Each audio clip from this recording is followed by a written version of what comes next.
ఉమ్మడి చిత్తూరు జిల్లాలో ఎన్నికల ప్రక్రియ ప్రారంభమైంది. రేపు జరిగే పోలింగ్కి సంబంధించిన ఏర్పాట్లన్నీ కూడా త్వరితగతిన జరుగుతూ ఉన్నాయి. ఈ సందర్భంగా తిరుపతి నియోజకవర్గం సంబంధించి ఆర్ఓ గారు మనతో పాటు ఉన్నారు. వారిని అడిగి మరిన్ని వివరాలు తెలుసుకుందాం. మేడం, ఇవాళ పోలింగ్ సంబంధించి సామగ్రిలు ఎంత ఏర్పాట్లు చేస్తున్నారు, ఇది ఎలా జరుగుతుంది ఏంటి? ఇక్కడ తిరుపతి నియోజకవర్గంకి సంబంధించి అసెంబ్లీ అండ్ పార్లమెంట్ ఎలక్షన్స్ వీటికి సంబంధించి మటీరియల్స్ అండ్ ఈవీఎం అన్నీ కూడా ఇప్పుడు డిస్ట్రిబ్యూషన్ జరుగుతుంది. సో మన తిరుపతి నియోజకవర్గంలో 34 సెక్టర్స్ ఉన్నాయి. సో అలానే 34 కౌంటర్స్ ఏర్పాటు చేయడం జరిగింది. సో సెక్టర్ వారీగా డిస్ట్రిబ్యూషన్ చేస్తున్నాము. పోలింగ్ పార్టీస్ వాళ్ళ సెక్టర్ ఆఫీసర్ దగ్గర వచ్చి మెటీరియల్ కలెక్ట్ చేస్తున్నారు. సెక్టర్ ఆఫీసర్స్ బ్రీఫింగ్ కూడా ఇస్తున్నారు వాళ్ళని.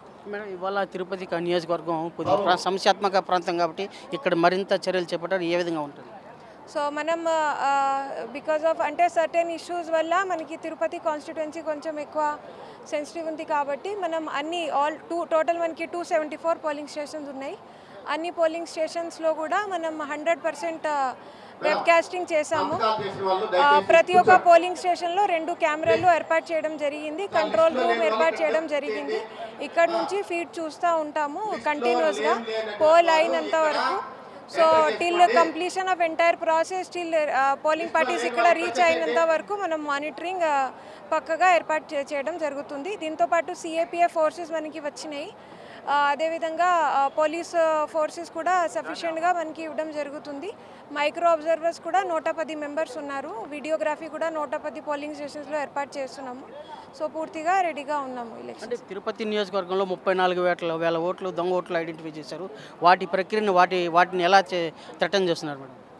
అంటే బోగస్ ఓటింగ్కి ఆల్రెడీ క్లియర్లీ మనం చెప్పాము. ఎక్కడైనా ఒక ఇష్యూ కూడా మనకి దొరికితే వెంటనే ఆ పర్సన్ని పోలీస్కి హ్యాండ్ ఓవర్ చేయడం జరుగుతుంది. ఇమ్మీడియట్లీ క్రిమినల్ కేసు ఫైల్ చేయడం జరుగుతుంది. సో ఎవరు కూడా ఇలా ప్రయత్నం చేయకూడదు. ఏదైనా కేసు మన దృష్టికి వస్తే వెంటనే యాక్షన్ తీసుకోవడం జరుగుతుంది. యాక్షన్ స్ట్రిక్ట్గా ఉంటుంది. It is a very big offence. So ఎవరు కూడా ఇలా ప్రయత్నం చేయకూడదు. సో ఆల్రెడీ మన పోలింగ్ పార్టీస్కి కూడా సెక్టర్ ఆఫీసర్స్కి కూడా చాలాసారి చెప్పడం జరిగింది. ఇలా ఇష్యూ ఎలిగేషన్స్ ఉన్నాయి కాబట్టి వాళ్ళు కూడా అలర్ట్గా ఉన్నారు. తిరుపతి నియోజకవర్గంలోనే అంటే ఎక్కడ స్టేట్లో ఎక్కడ లేని విధంగా ఎక్కువ మంది మెంబర్స్ ఇక్కడ అప్లై చేశారు. అంటే ఎక్కువ మంది క్యాండిడేట్స్ నిలబడుతున్నారు.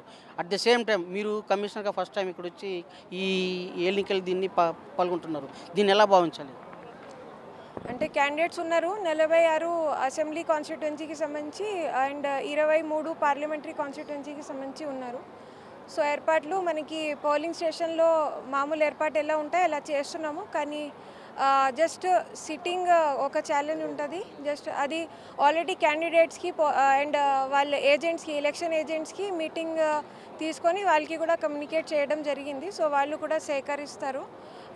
మనకి ఎంతవరకు సాధ్యం ఉంటుంది లోపల కూర్చోపెడతాము. మిగతా కొంచెం జస్ట్ అవుట్ సైడ్ సో బయట ఉన్న వాళ్ళకి కూడా పూర్తి ఆపర్చునిటీ ఇస్తాము to witness the entire pole process going inside the polling station.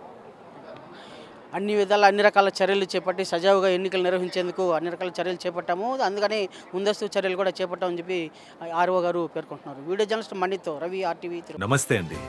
ఇది వ్యాపారం గురించి కాదు, ఓటు గురించి. ఎన్నికల్లో ఓటు వేయడం మన హక్కు మాత్రమే కాదు, కర్తవ్యం. ఎంతో మంది మహా నేతలు శ్రమించి ప్రాణత్యాగం చేసి ఈ అవకాశాన్ని మనకిప్పించారు. అందరూ ఓటు వేద్దాం. ఎందుకంటే ఓటు హక్కు ఊరికే రాదు. నా ఓటు ఎవరికో తెలుసా? అది సీక్రెట్ అండి.